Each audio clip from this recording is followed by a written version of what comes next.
Selamat sore pemirsa SPBI TV. Hari ini saya Kokong Komalawati.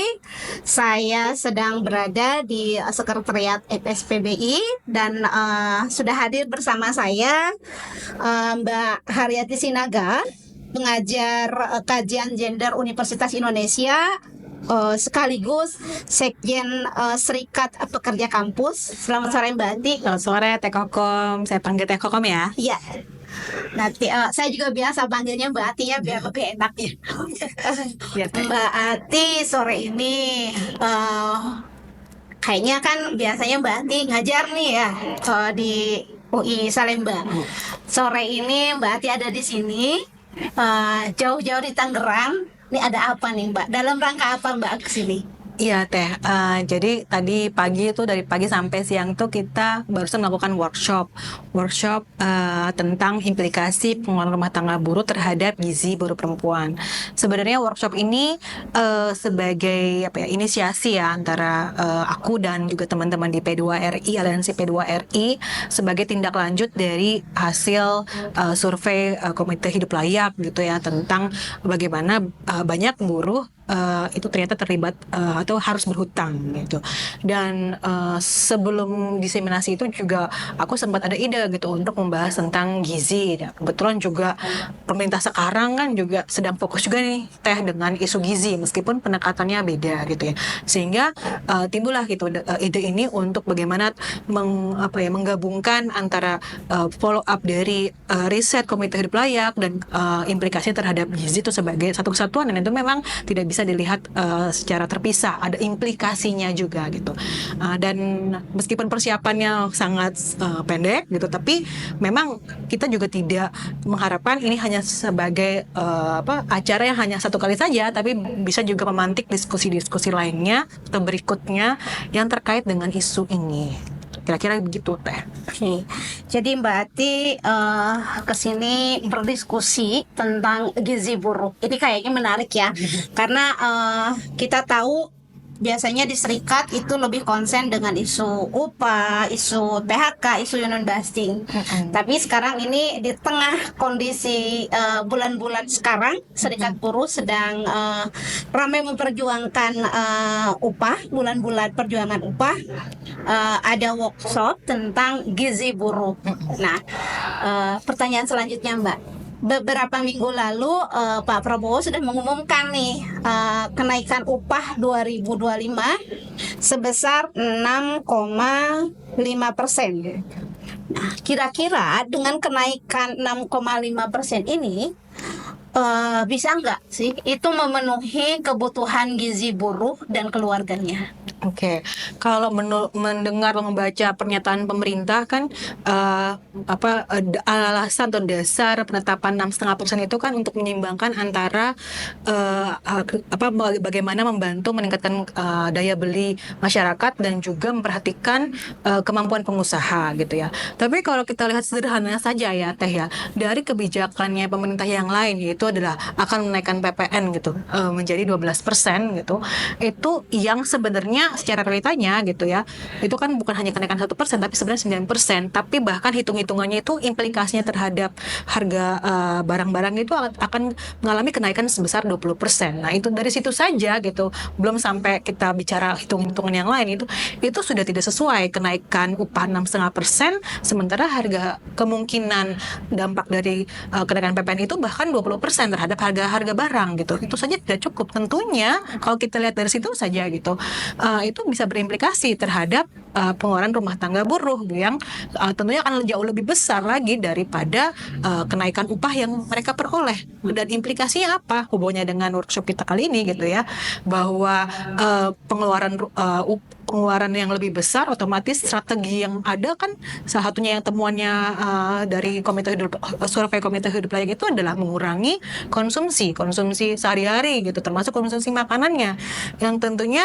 yang paling mudah adalah ya mengurangi jumlah kebutuhan gizi, jumlah makanan yang bergizi yang dikonsumsi oleh buruh dan anggota rumah tangga buruh gitu. Kira-kira seperti itu Teh Koko. Jadi kalau begitu kenaikan 6,5% itu diambil kembali dengan kebijakan kenaikan PPN. Betul. Yang kalau tadi Mbak Anti sampaikan berdampak terhadap kenaikan bahan-bahan barang 20%. Betul. Nombok dong berarti Ya, kalau sebenarnya nombok gitu. Sehingga sebenarnya kelihatannya ada kenaikan, tapi secara realnya itu justru ditutupi oleh kebijakan yang lain yang justru bakal menyebabkan pengeluaran rumah tangga buruh itu lebih besar daripada kenaikan upahnya. wow, gimana ini? Seakan-akan pemerintah baik menaikkan upah padahal tapi sebenarnya dirampok kembali dengan kebijakan yang lain. Betul. Berarti kalau begitu tadi Mbak Ati bilang bahwa pemerintah juga sedang gencar-gencarnya nih ngomongin tentang gizi. Ya. Kemungkinan mungkin memang itu adalah tindak lanjut dari kampanyenya Pak Presiden Prabowo ya yang akan mengentaskan stunting. Betul. Tapi kalau dengan kenaikan 6,5% ini ada kemungkinan program itu bisa gagal kayaknya. Betul, dan sebenarnya pendekatan yang dilakukan pemerintah itu juga sekarang kan masih dipertanyakan dan terus masih belum jelas gitu seberapa besar pengeluaran pemerintah untuk, contohnya kan yang akan digunakan pemerintah kan adalah makan siang gratis gitu ya, yang angkanya selalu berubah-berubah gitu, dari tadinya 15.000 sekarang bahkan 10.000, dan kemudian masyarakat menjadi bertanya-tanya dengan 10.000 itu makanan bergizi apa yang akan disediakan untuk anak-anak di sekolah, apakah benar-benar bisa memenuhi kebutuhan gizi mereka. Nah, itu juga yang debatable juga begitu. Apakah memang ada willingness, ada sebenarnya ada harapan atau mungkin keinginan yang benar-benar datang dari pemerintah untuk memenuhi kebutuhan gizi masyarakat. Wah. Kalau begitu kayaknya kita harus menunggu nih ahli-ahli gizi berbicara tentang makan siang gratis 10.000 harganya. Berarti pertanyaan terakhir.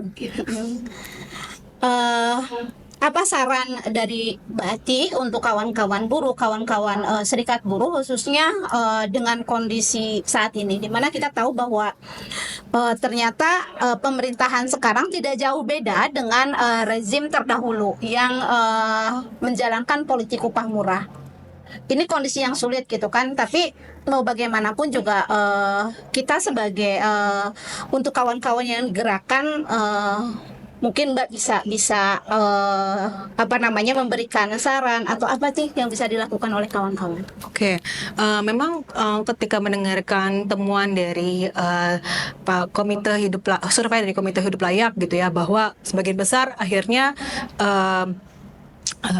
buruh itu terjebak hutang, dan hutang itu menjadi satu kontrol ya terhadap buruh gitu. Otomatis buruh lebih banyak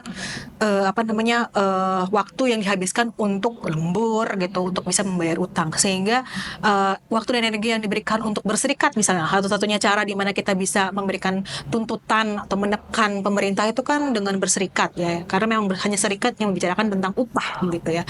Itu mungkin menjadi tantangan gitu dengan banyak semakin masifnya gitu ya relasi hutang ini masuk ke dalam anggota serikat atau masuk ke dalam buruh gitu.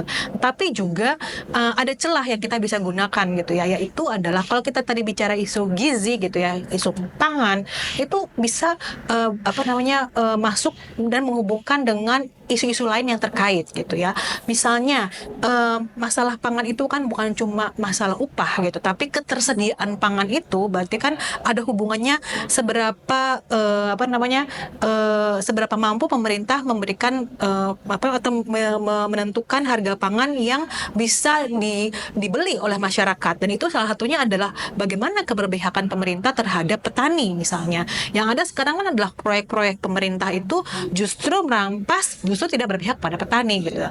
Sehingga ini juga menjadi celah untuk buruh gitu ya, gerakan buruh, serikat buruh gitu, untuk berjejaring, untuk bersolidaritas dengan gerakan sosial lain, misalnya gerakan agraria.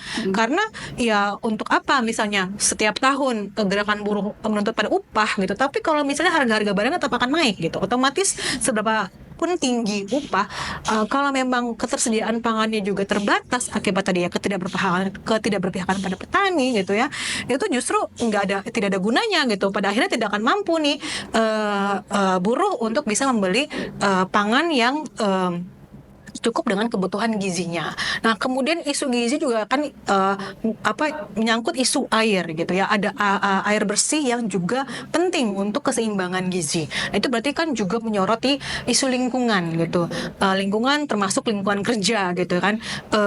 tadi kalau dari workshop ada juga yang cerita tentang masalah kebersihan gitu yang ada hubungannya dengan air di lingkungan kerja, yang meskipun ada kantin tapi karena kebersihannya itu dipertanyakan, itu juga menjadi kecemasan mereka, menjadi isu mereka gitu ya. Itu juga menunjukkan pentingnya berbicara tentang upah dan kaitannya dengan gizi, itu juga menuntut serikat buruh, gerakan buruh untuk juga berjejaring dengan gerakan lingkungan misalnya seperti itu. Nah, menurut saya gitu dari jaringan ini akan meningkatkan daya kolektif yang lebih besar gitu, sehingga meskipun ada tantangan dalam internal serikat buruh karena tadi ya mungkin buruh sudah terlalu lelah, tidak tertarik lagi untuk berserikat, itu masih bisa ditutupi sedikit gitu istilahnya dengan berjejaring gitu dengan gerakan-gerakan yang lain yang juga punya kemampuan untuk menekan pemerintah gitu. Dan justru kita nggak akan bisa menekan pemerintah kalau kita sendirian, kalau kita hanya bergerak hanya sebagai gerakan buruh, tapi harus bergerak sebagai gerakan sosial gitu. Dan ini krisis dalam arti permasalahan yang tidak hanya dihadapi buruh tapi masyarakat secara keseluruhan gitu kira-kira. Mantap Mbak Atik. Terima kasih banyak Mbak Sama-sama Atik. Teh Kokom. Kawan-kawan, obrolan kita sangat singkat sekali, tapi dari obrolan singkat yang sangat singkat ini ada beberapa yang menjadi catatan. Yang terakhir tadi Mbak Atik sampaikan bahwa di tengah kondisi yang sulit ini tidak bisa berjuang sendiri. Gerakan buruh tidak bisa berjuang sendiri. Maka bersolidaritas dan berjejaring itu adalah jawaban. Berjejaring dengan gerakan petani, berjejaring dengan gerakan lingkungan, berjejaring dengan semua gerakan rakyat mungkin bisa memenangkan tuntutan. Selamat sore kawan-kawan, sampai berjumpa di podcast selanjutnya. Terima kasih.